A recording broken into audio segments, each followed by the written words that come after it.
welcome to the fourth branch program. Glad you can make it. I am MD.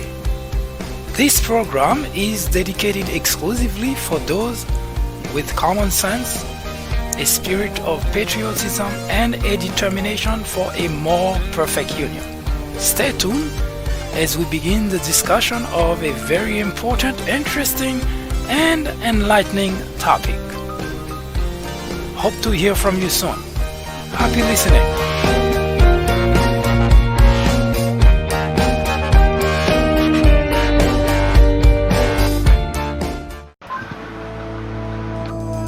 Welcome to the fourth branch program, a place for common sense.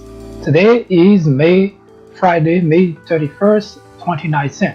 This is segment 2 of the program. And it's once again, to close the week, we combine segment 2 and segment 3 together. We usually have 3 segments in the program. If you join us for the first time, it is at 10 o'clock, at 12, and at 2.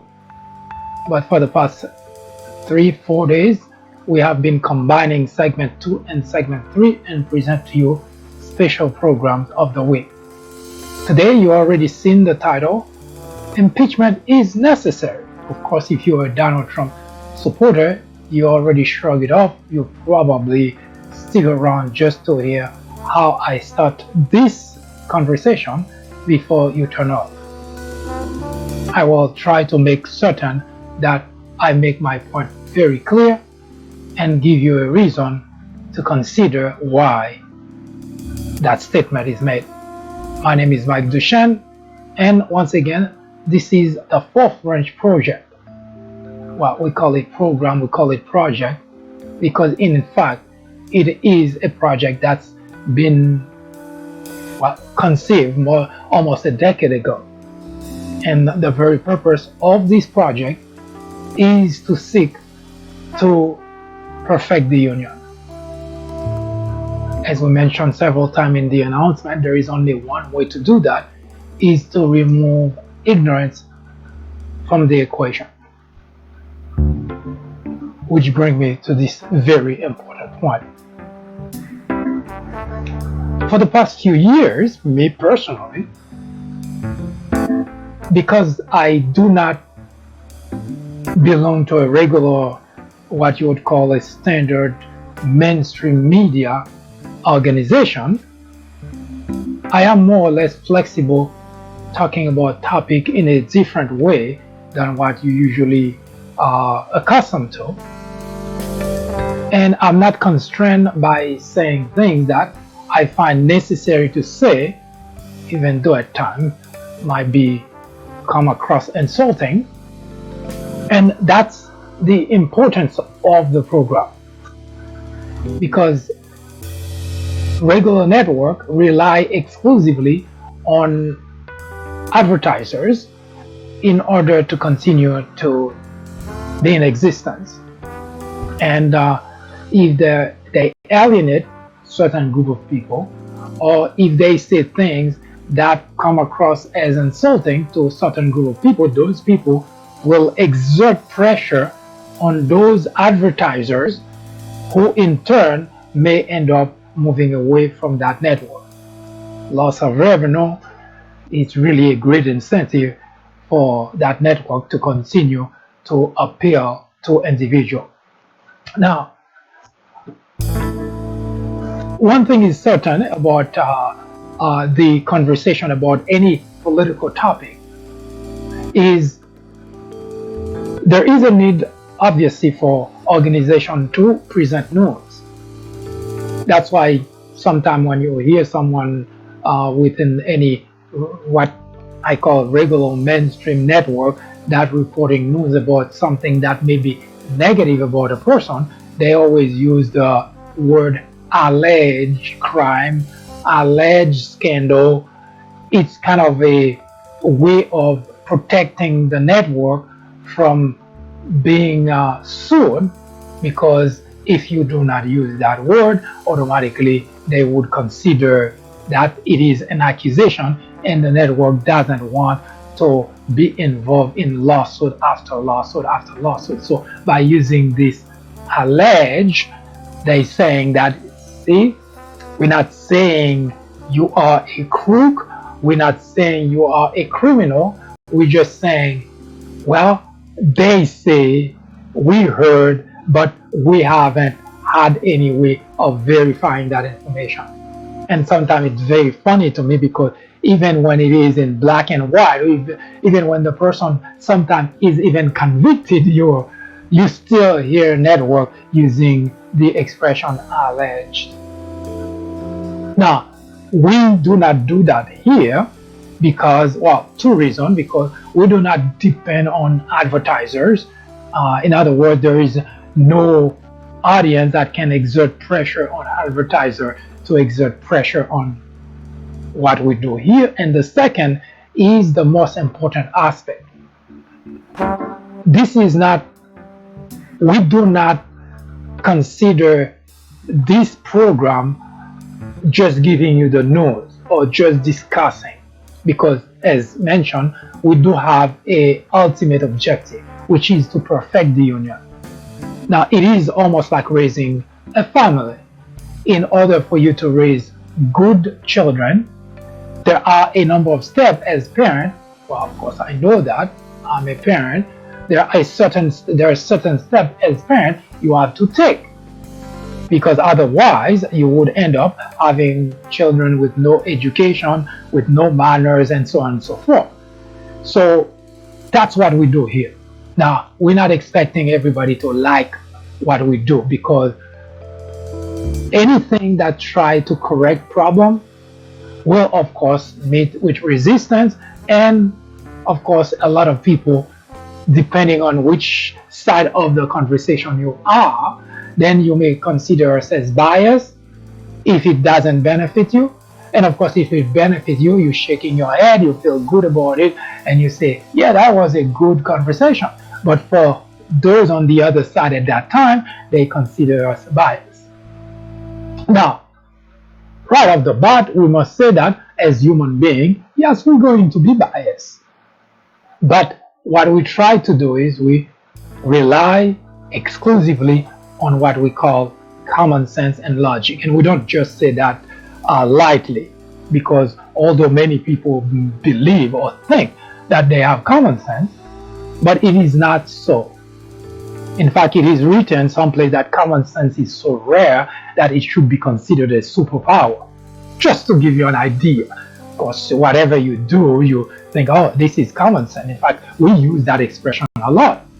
It's common sense.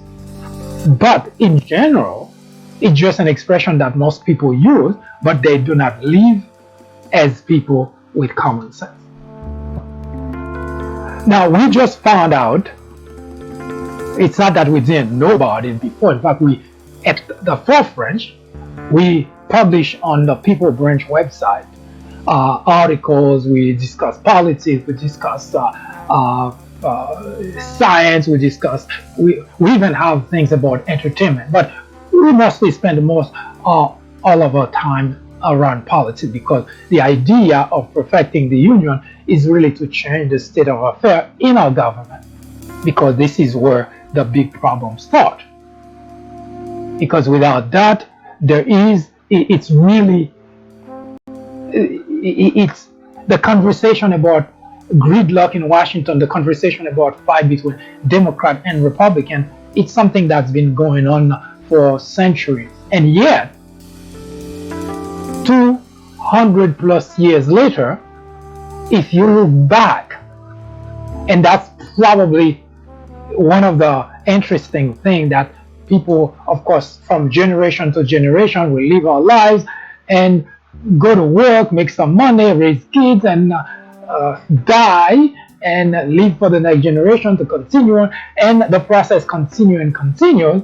But it so happened that the fight between Democrats and Republicans is not something that ought to be, it's not something that need to be, but it's rather something that's orchestrated by the politicians themselves. And I don't mean just a party. Both political parties have been have orchestrated this very problem in order to prevent the country from ever moving forward. Now you may think, well, the country is moving forward.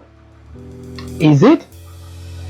Now we're not here to talk about that particular aspect, but it is necessary to mention it because people never really spend some time and think about it really. After 200 plus years, what kind of progress have we made as a country? Now you can cite that the United States is the greatest country in the world. You can talk about the economy and all these things, but those have nothing to do with what really our government has been doing to improve our lives. And I want you to think about that because it is important when you consider that most of our time as constituents, we spend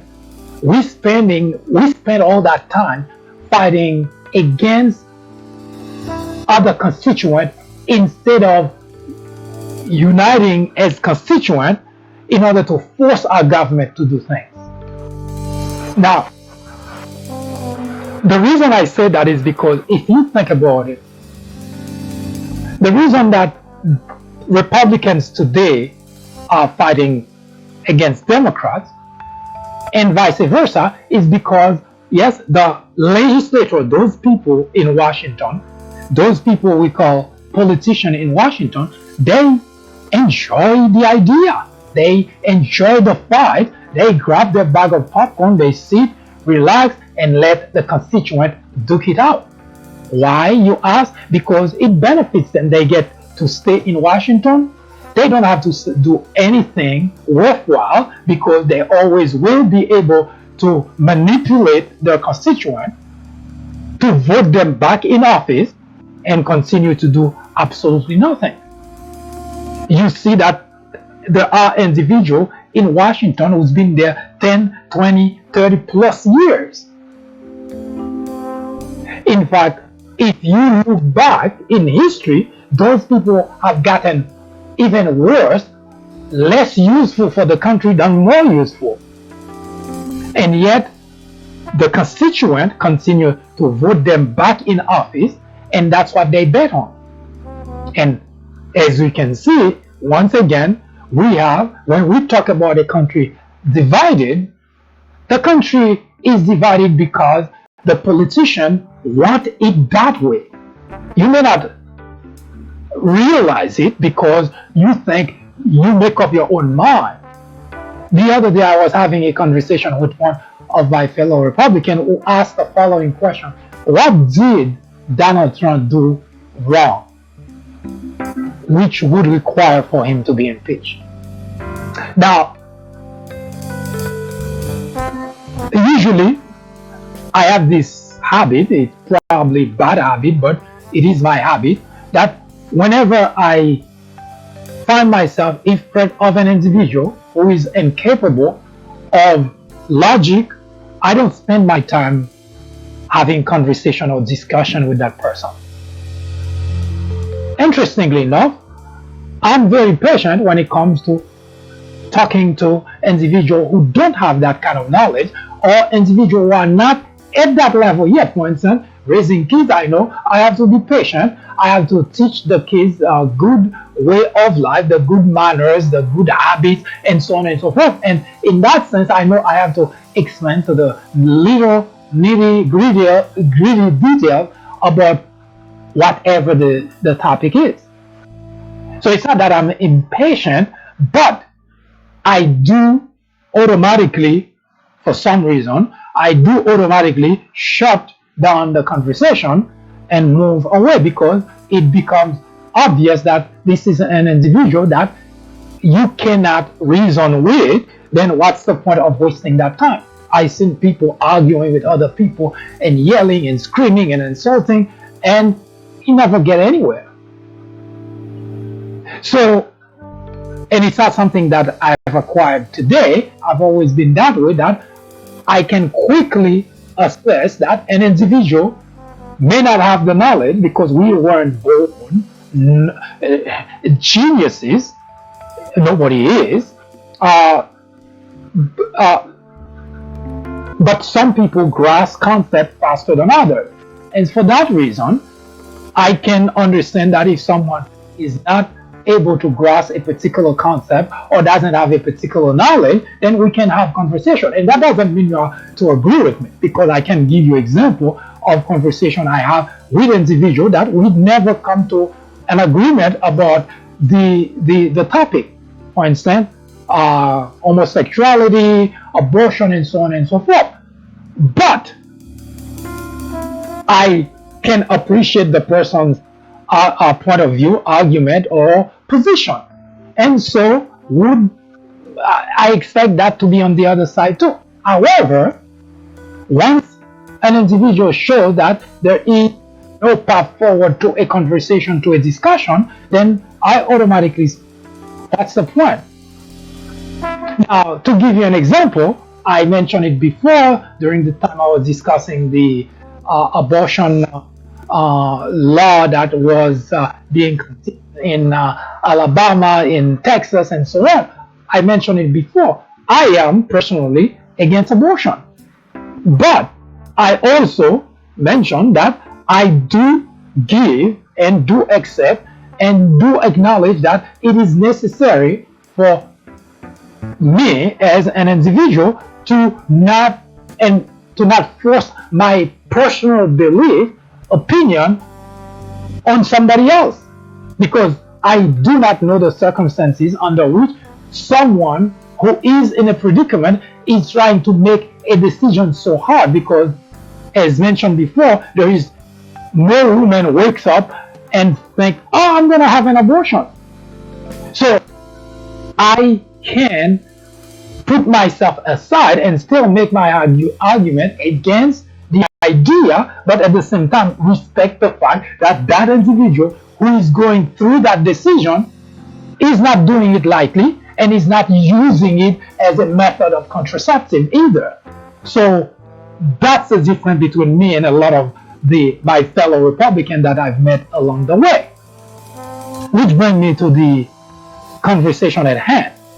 Say, there are millions reasons for Donald Trump to be impeached. And I say impeachment is necessary.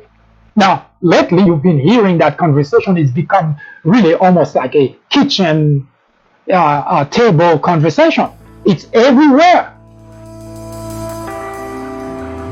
However, I'm going to read something to you to show you that I have been covering Donald Trump before Donald Trump even announced his candidacy for the presidency of the United States. Been watching, observing, reading about Donald Trump. And even before the first debate, Republican debate for the 2016 presidential election, I read about the fact that Donald Trump was a necessary addition to the people vying for the presidency of the United States. I actually wrote 2 articles prior to that debate. I was very much for that idea because this is how we can change the way things are done. Instead of the status quo, then having someone who can challenge the status quo is not a bad thing. And I pretty much supported that. For all those Donald Trump supporters today who feel that anybody who now says something that's not positive about Donald Trump, they damn liberal or they sell out and so on and so forth, whatever expression that they use. So I said all that because the impeachment of Donald Trump, which is become now a conversation piece everywhere you turn to, even places where it's being people are talking about defending the idea of not letting it happen, Republican in general, but it is a conversation piece. The first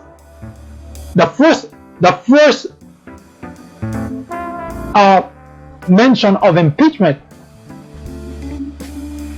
for in my case, for instance, the first article of impeachment about Donald Trump, I actually wrote that on May 23rd, 2017. That's 2 years ago. You heard correctly, May 23rd, 2017.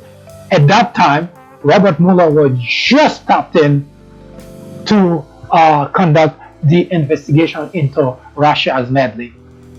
I actually wrote a 3-part article about that very topic. Say Donald Trump impeachment is inevitable. You can read about that if you go to the People Branch website, peoplebranch.org website, which happen to be at the bottom of my name on the screen. If you go to the peoplebranch.org website, you would find at least 3 articles titled, well, in 3 separate occasions, Donald Trump impeachment is inevitable. And it wasn't because of something that was already out there, because remember, Robert Mueller was tapped in as special counsel on May 17, 2017. The article was written just 1 week later. So there was absolutely nothing that happened just yet, at least not in terms of the investigation.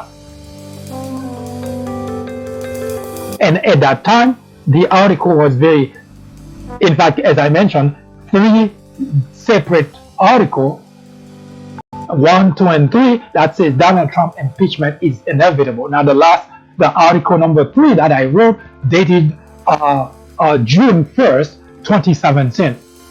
So it's almost back to back that I wrote it, because the first one was May 23rd. So I'm sure that I may have written the following one a couple of days later, and then the last one I wrote on June 1st, 2017, Donald Trump impeachment is inevitable, part 3. Now I will read that to you shortly before we talk about why I say that impeachment is necessary. And I will also address the fact that the reason that we are in the predicament we're in is not an accident, but it is a serious crisis in the United States. And that crisis cannot just be resolved in a year, in an election. It is a crisis that will take time to resolve in the country. And I'll explain why. Because that crisis would be, well, I consider it even much worse than a bomb being dropped in a civilian place. Because physical catastrophes, bad, sad, but those who survive would recover from it. But the crisis that the United States of America is going through now is not something that's we're gonna, even if tomorrow we wake up the next day, we wake up tomorrow and everything change, it would take time before we rid our country of the problem that's currently plaguing the constituent and plaguing our government.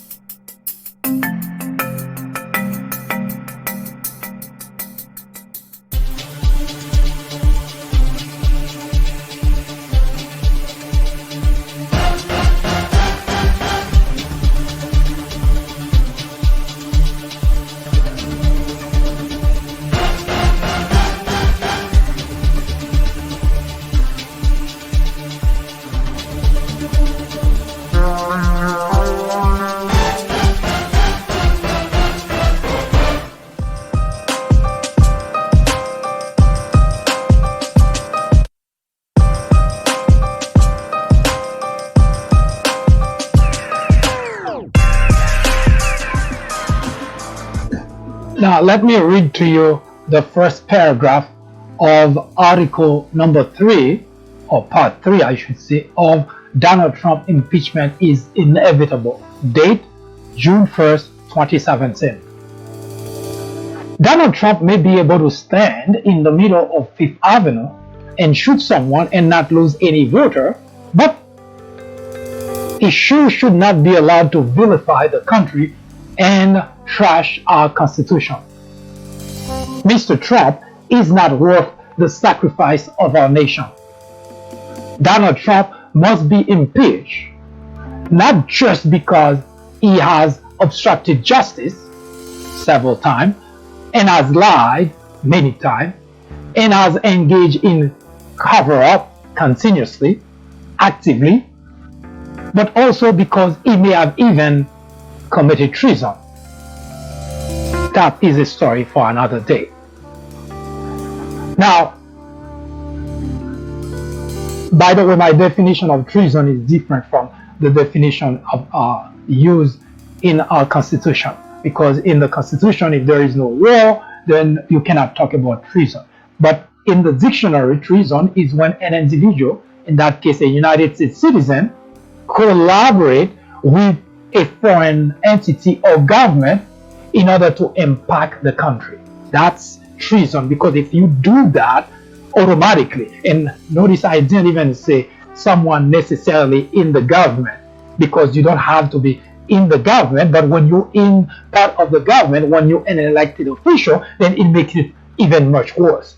Because if you're an American citizen and you collaborate with foreign entity, government, state, in order to do something that's detrimental to the United States of America, there is no other word for it but treason. Now we're talking about the individual who vied for the Oval Office, who actually was that individual who surrounded himself with everyone who can help him tap and communicate with a foreign government. And much worse, the United States' #1 enemy. Now, when I wrote that article, that was, as I mentioned, part 3 of that series. And you can read about it again on the peoplebranch.org website.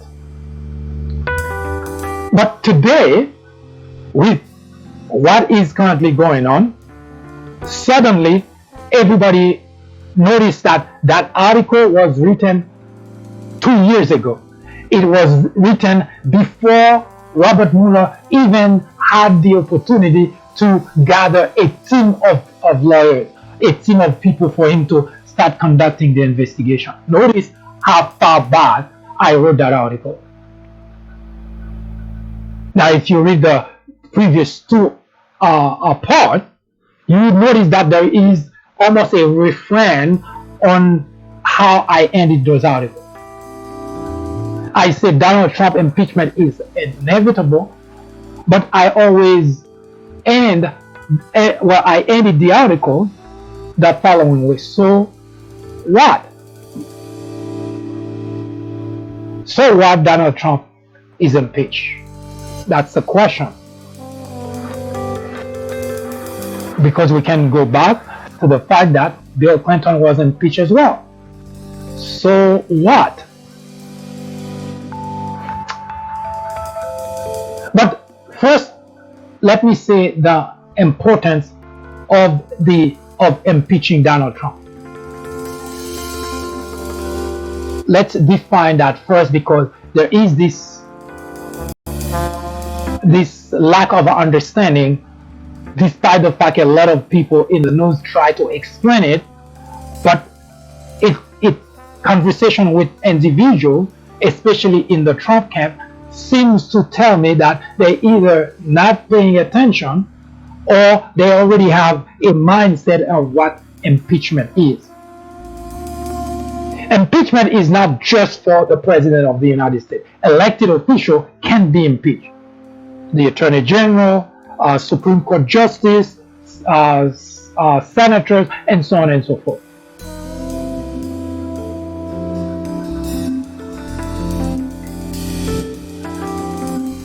The impeachment, the reason usually hone in on the president is because when it comes to other, actually I say that when it's usually members of an administration,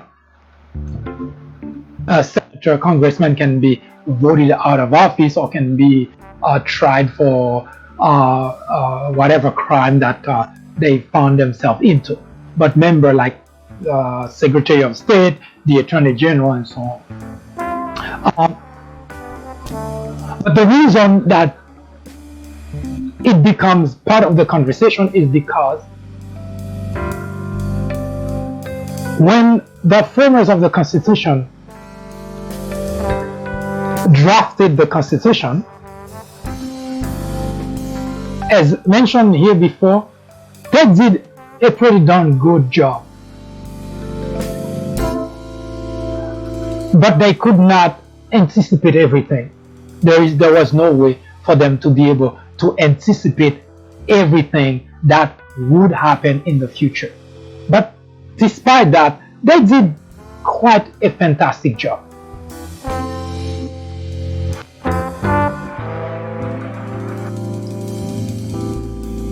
In the United States of America, if you are a Trump supporter or you haven't had a chance or an understanding of how the system works, because a lot of people have a vague idea of our system of government, but they do not really understand the detail. In fact, even the current president, no joke, the current president of the United States doesn't even understand the concept of impeachment. It is sad, but it is the fact.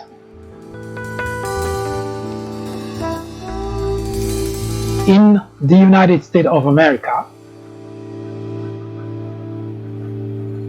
the framers of the Constitution,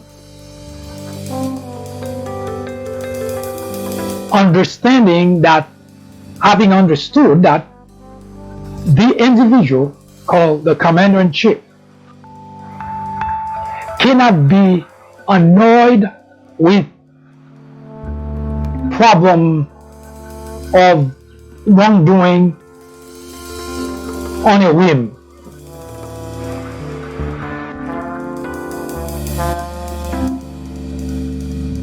There is absolutely, think about that for a moment.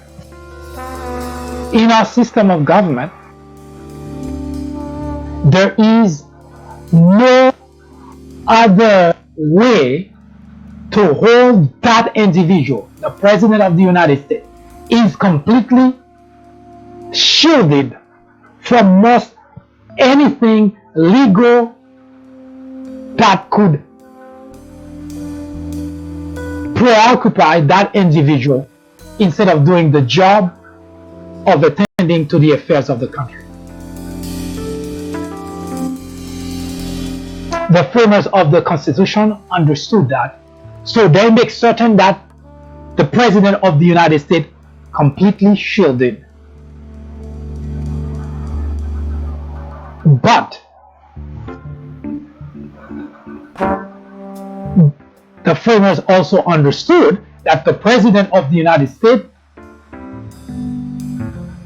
is an individual, a human being, which means he will do things that are not appropriate. He will do things that are not acceptable. He may even do things that are treasonous, that are detrimental to the country.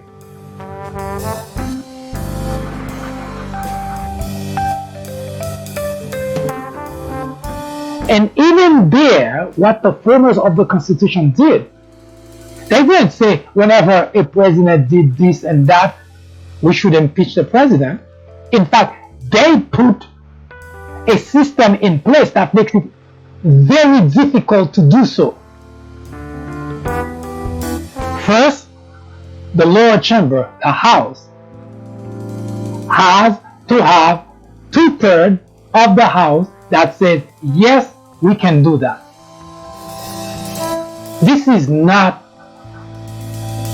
an easy thing to happen. So two-thirds of the House has to vote and say, yes, we can move forward with the process. Now, even if the lower chamber, the lower house, manage to get through that threshold, after all is said and done, because the Senate job is to listen to the charges. And even there is a need for two-thirds of the Senate to actually remove the president. So the framers of the Constitution make it extremely difficult for something like that to happen. But also, you must understand that's the only way to hold the President of the United States accountable for his offenses. The only way. There is no other way. The only way. When Donald Trump said, hey, I can stand in the middle of Fifth Avenue and shoot someone, of course he said, I would not lose any voter, but we can actually change the remaining part of that sentence, that nothing would happen to him until the Congress would draft article of impeachment, and also the Senate would remove him. Because if those two don't happen, even after shooting that person, the president would not have to worry about anything. So the only tool available to hold a president, any president, accountable is the tool of impeachment, which means similar to you accused of a crime and you are brought in front of a court, in front of jurors, in front of a judge, and both sides will call witnesses and counter witnesses and lay out their cases. We, the constituent, would in that case be the jurors. We will listen to the case. We will listen to what the president is accused of. We will listen to the information that the witnesses will bring forth, because those things are public. They do not happen in secrecy. They're public for everyone to see.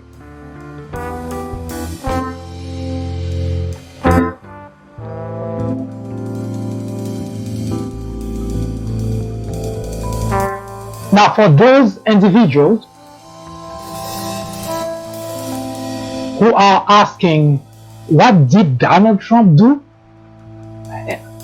I've already moved away from those individuals, because if that question is asked, that means that individual is either completely disconnected from the world that we're living in, or is simply looking for an argument. There is no argument in the United States of America for anyone who is a logical individual who's been paying attention to know that Donald Trump has done too many things wrong to live. Before Donald Trump even became president, there was already a list of things against it. Even in his first month in office, he was sued for defrauding people. Now, granted, it didn't happen while he was in office, but the point I'm trying to make is Donald Trump has been a crook all his life. That's the reason I did not need Robert Mueller to tell me that Donald Trump did not become president of the United States in legitimate fashion. That doesn't happen. An individual who has been doing wrong all his life cannot suddenly wake up the next day and become good. It just doesn't happen. It's human being. Donald Trump, listen to this very closely, in his private life, never did anything legal, never did anything legitimate. And that's something I knew before Donald Trump bid for the office of the presidency. So an individual who has lived his life that way, a life of lie, a life of corruption, a life of fraud, and at that age, you cannot expect that individual to suddenly see the light and become a better individual. It just doesn't happen. In fact, you get better at being bad. You get better at being corrupt. You get better at defrauding people. So when I read that article, that series of articles, it was based on a number of my experience of what Donald Trump is, and also what he had already done as candidate to get to the office of the presidency. The day that Donald Trump stood on that podium and called on Russia to find Hillary's email, I knew from that point on that my conclusion was absolutely correct, that Donald Trump is going to corrupt the government. Donald Trump is going to be the worst thing that has happened to our government. And I was not wrong.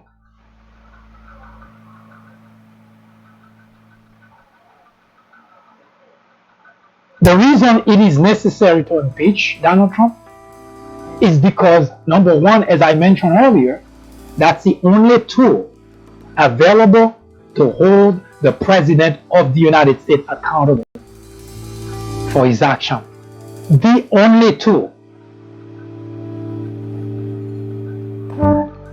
And not holding Donald Trump accountable does two things to our country.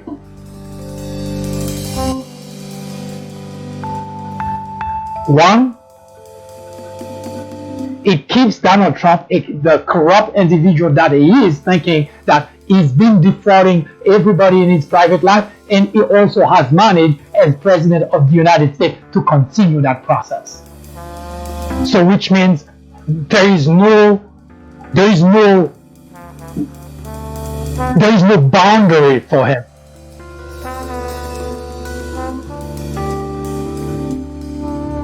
That's one. And the second, if we go the route of not holding an individual responsible for his action as President of the United States, we're simply saying it's okay for a president to do whatever, to commit crime. We don't have a problem with that anymore. So the idea of there is some sort of sanctity, some sort of honor to the presidency is no longer. Remember I said earlier that 200 plus years, things have not gotten any better in our government. In fact, things have gotten from bad worse. You would think that the more experience we have as a people, the better things would be for our country.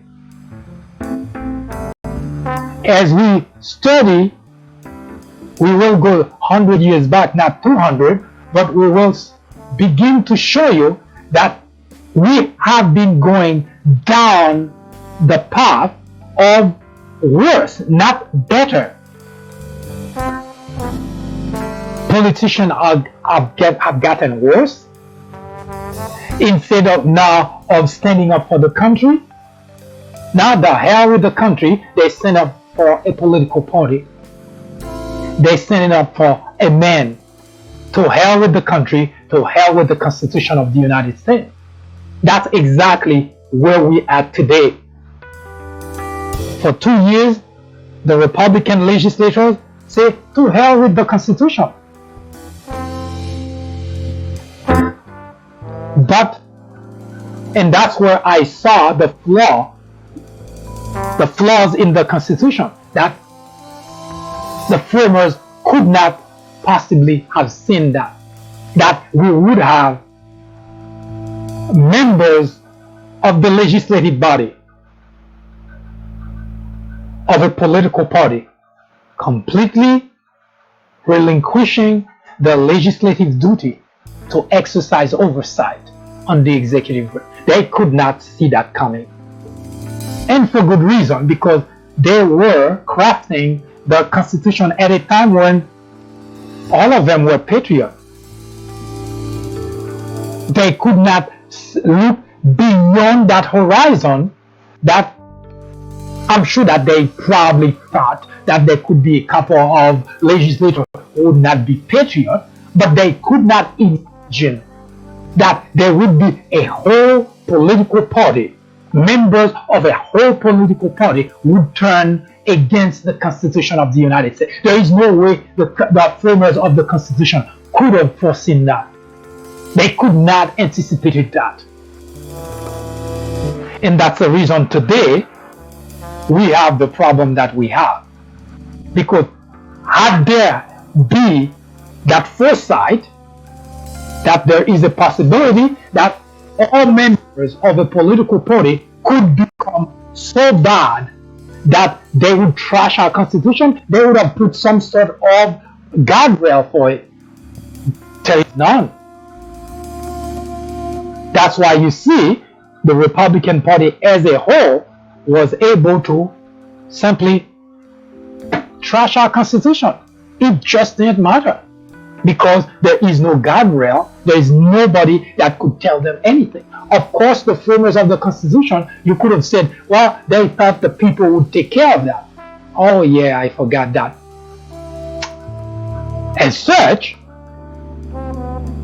in the 2018 midterm election, the people, at least those who weren't already in bed with the idea of really trashing the Constitution, meaning the Republicans overwhelmingly, completely sided and voted their legislature back in office. That's why you see the Senate is still run by the Republicans. So the framers of the Constitution could have said, okay, the people will take care of that. But they could not possibly anticipate that they would have gullible, naive, and ignorant people who would prefer to vote for individuals who trash the Constitution instead of sending them packing home. So there is no way that the framers could have seen both aspects of that problem and come up with a way to fix it. Because obviously this is a republic. We elect people to do the job. So the framers of the Constitution think, okay, let's suppose the members of the political party all become gone wrong, corrupt. Then the people will take care of that. But unfortunately, they could not anticipate that the people who belong to a political party, they too cannot see any better, cannot do any better, cannot reason any better because they are naive, gullible, ignorant, and they could not possibly know that there would be a network such as Fox that would work to dumbify constituent of a whole political party. There is no way that they could have seen that coming.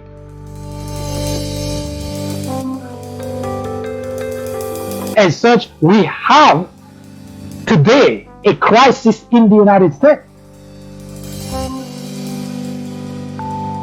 And I said, today it is a crisis. If we do not raise our voice to make certain that the Democrats, Nancy Pelosi in particular, and the Republicans who still believe in our democracy raise their voices, the crisis will become a tragedy. When we come back, I will show you that, contrary to popular belief, Russia elected Donald Trump. Not maybe, not possibly. I'm going to show you that this is indeed what happened. You may not want to believe that, but that's the truth.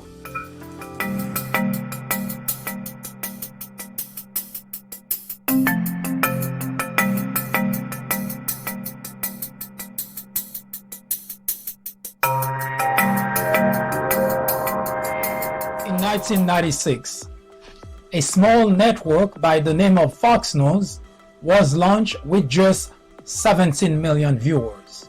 Today, with over 100 million people watching regularly, Fox has become the greatest threat to our democracy, constantly bombarding the airwaves with false information, distortion of facts, and outright lies presented to its audience as news. Fox has created an army of blissful ignorance. According to a survey, 82% of Fox viewers are ignorant of facts and the truth. To keep millions of people in ignorance not only prevents democracy from flourishing, but it also clears the path to authoritarianism, to dictatorship. Martin Luther King Jr. said, "Nothing in all the world is more dangerous than sincere ignorance and conscientious stupidity." Let me finish by saying that democracy cannot survive in an environment where truth and facts do not matter. At Fox, truth and facts do not matter. Indeed, democracy in America is in jeopardy. It is a crisis the country can no longer ignore.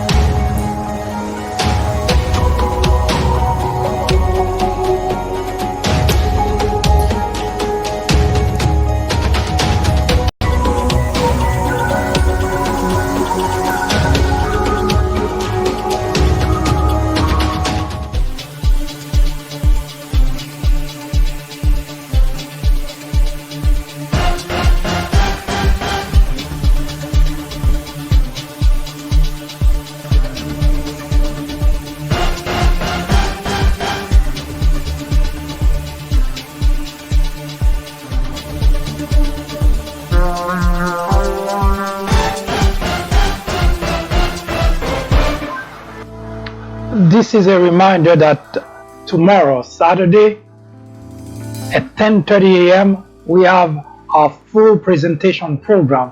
We will talk about war on blacks, which we will present you a series of video to show you how our society has been waging a war on black on several fronts. You don't want to miss that. So don't forget to join me tomorrow at 10:30 a.m.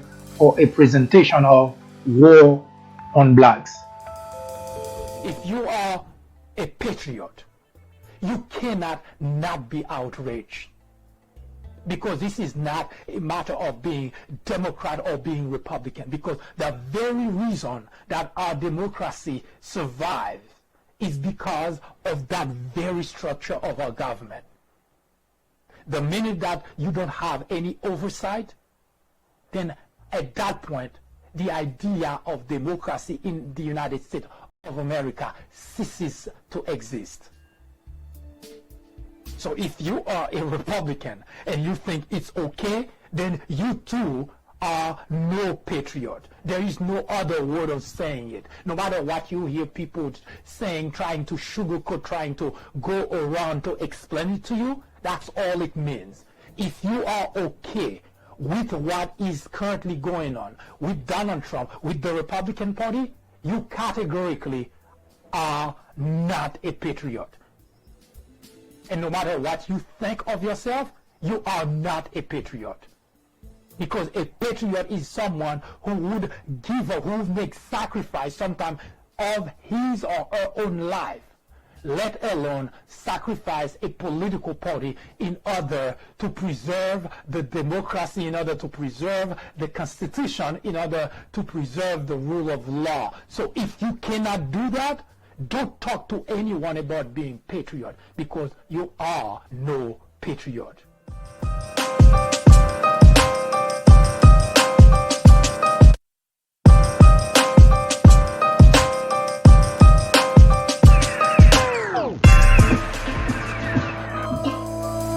There is no doubt that the Oval Office is not what we come to expect from a president. I asked my fellow Republicans, would you use Donald Trump as role model for your children, for your grandchildren? The look on their face should tell you that the answer is not pleasant. And I thought to myself, if you cannot justify, if you cannot come to use the individual in the Oval Office as a role model for your children, for your grandchildren, what does it say about you accepting and supporting that person to be the president of the United States, to represent you in the world stage? Remember I said earlier that I'm going to prove to you that Russia actually elected Donald Trump. Now, I talked to a number of Republicans, and those who obviously voted for and supported Donald Trump, of course, continue to support him. There are two aspects of the problem that the country has today that I said it will take some time to fix. Yesterday, we saw a video of a woman, Trump supporter in Trump country, who has no idea of the wrongdoing of Donald Trump. And by that, I don't mean her arguing against it. She was clueless. In fact, when they asked her about what she thought about what Robert Mueller said in the conference, she was completely clueless as to, do we have the video? Well, we'll try to bring it next time. She was completely clueless. That she said, I'm paraphrasing here, she said that she thought Robert Mueller already exonerated Trump and this whole matter was already done with. And she wasn't just, you could see the naiveness in her answer, in the way she was talking, that she only exposed to networks such as Fox that feed those individuals only information that they want to feed them. So those people are completely clueless. When I mentioned, for instance, that I say Republicans are naive, gullible, ignorant, and of course those who live in big cities, those who either read my piece or watch this, they completely gone off and start slapping back. But it is true that in life-related matters, Republicans are naive, they're gullible. Well, in comparison to Democrats anyway, they're more naive, more gullible, and they are really ignorant. Because they get their source of information from individuals who actually purposely feed them false information. And whatever that source of information is, that's all they know, that's all they get. To the people who actually support and continue to support Trump, they have only one way of getting their information, from Trump suite and from places like Fox. So as such, they have no idea what the real world is like. When I heard that woman, I felt extremely bad that we can be in a country where there would be millions of people who are completely ignorant of reality.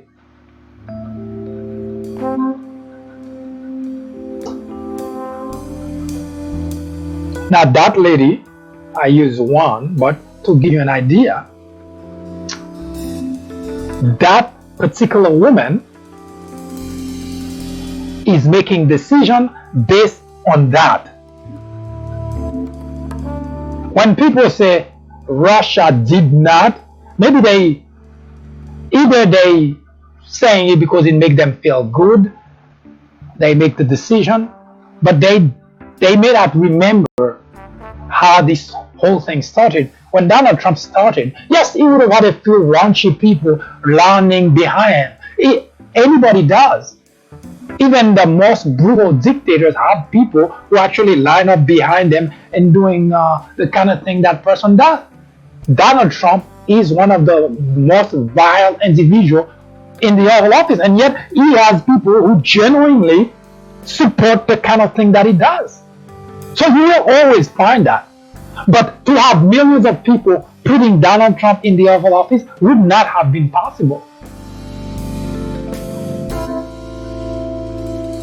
So yes, Russia did an excellent job. According to the Robert Mueller's report, Volume 1, more than 120 million people, that's Facebook alone, more than 120 million people were reached by the kind of messaging that that Russia was doing in favor of Donald Trump.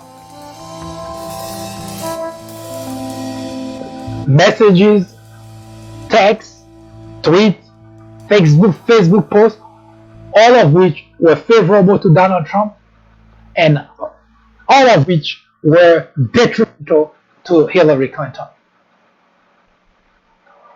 Now, you may not want to admit it, but your decision was shaped by those things. Because according to the Mueller report, more than 80,000 posts on Facebook reach 120 million people. Now, this is the initial post, because when something is posted, it goes around, it reverberates around, because you forward it to your friend, to your friend's friend, and everybody is reading this mass lies about things. And your mind is being shaped based on that. And that wasn't a one-time thing. That was a constant bombardment of misleading information that become true to those who actually wanted that. So the idea that Russia did not, Trump, I'm not even sure why the argument is being made, because when you have 120 million people being bombarded of good information about this individual, bad information about the other, that's how we humans make decisions. There is no other way around it. We make decisions based on those things. This is a pattern, a habit of the human species. We repeat that 2 + 2 are 4. That's because we were born with that information. We've been told as we go along, learning it from kindergarten, and then it's reinforced and reinforced and reinforced until we accept it as 2 + 2 are 4. So the idea that people are not advancing the argument that Russia elected Donald Trump. In fact, the greatest damage is the hacking the brain of the Republican constituent. That's the greatest damage that's done to the United States of America. There is no bomb that could have done such damage to a country. Hack into millions of people's brain to get them to act, to do things the way you want them to do it. People are refuting the idea that they voted for Donald Trump. Russia has nothing to do with it. They're just lying to themselves.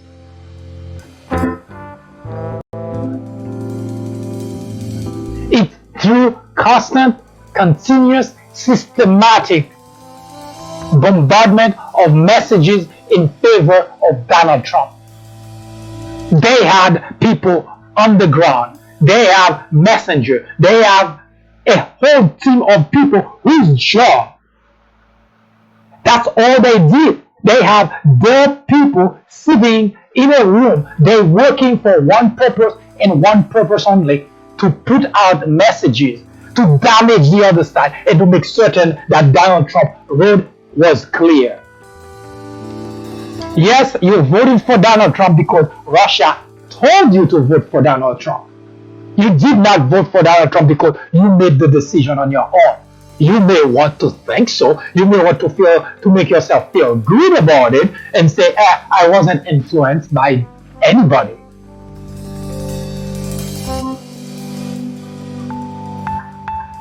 The first step to recovery is acknowledgement. You can say it 1,000 times. Doesn't matter. The fact was that all the individuals, well, I should say most of the individuals who voted for Donald Trump were influenced by all the messages they were reading. A friend sent you a message, a friend sent you another message, and you read it. And the only thing you're reading throughout the whole election is good about Trump, bad about Hillary. And you think you didn't make your decision based on that? How did you make that decision? How did you think you make that decision?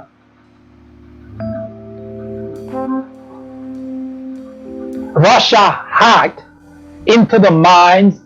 Forget about hacking Hillary email. Forget about hacking the DNC network. They hacked into Republican constituent brain and manipulated them like robots. And the worst part of it is they denying that they were manipulated by a foreign government. Everything that was put in front of them was put by a foreign government. All the information that were fed to them during that process, fed by a foreign government. And yes, you did make your decision based on all those messages that you were reading. You didn't make it on your own.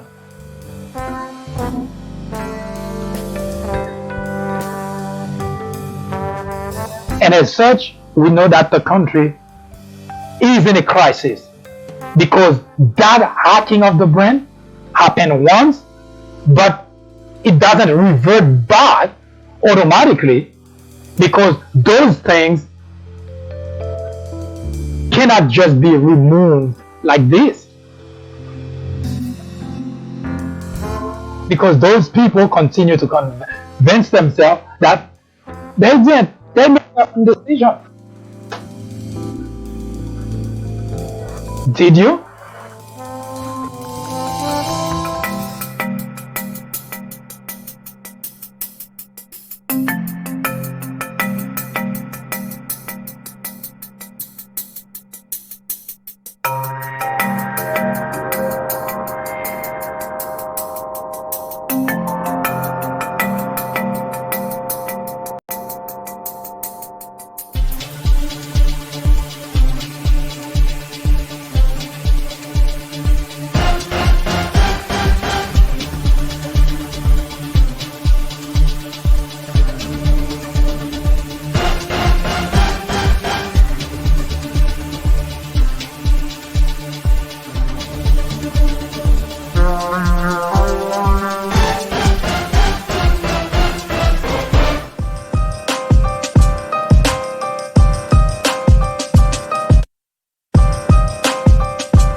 I do thank you for spending the time with me.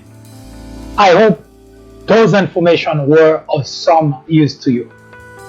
If not, you already know what to do. Send us comment, criticism, suggestion. Let us know how we can do that better. Should you have a topic you would like us to talk about, let us know. We will research it and we will discuss it right here on the fourth branch, the place for common sense. In the meantime, I hope you have a wonderful afternoon. And don't forget, tomorrow at 10:30 a.m., we will talk about war on blacks. You don't want to miss that. We have videos to show you, and we have a great conversation. I'll see you next time.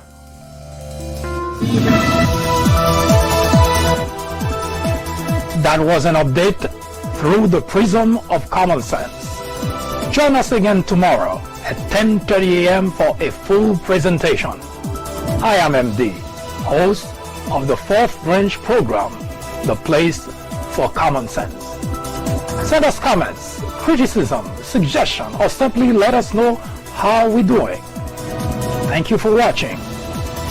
Have a wonderful afternoon. See you next time.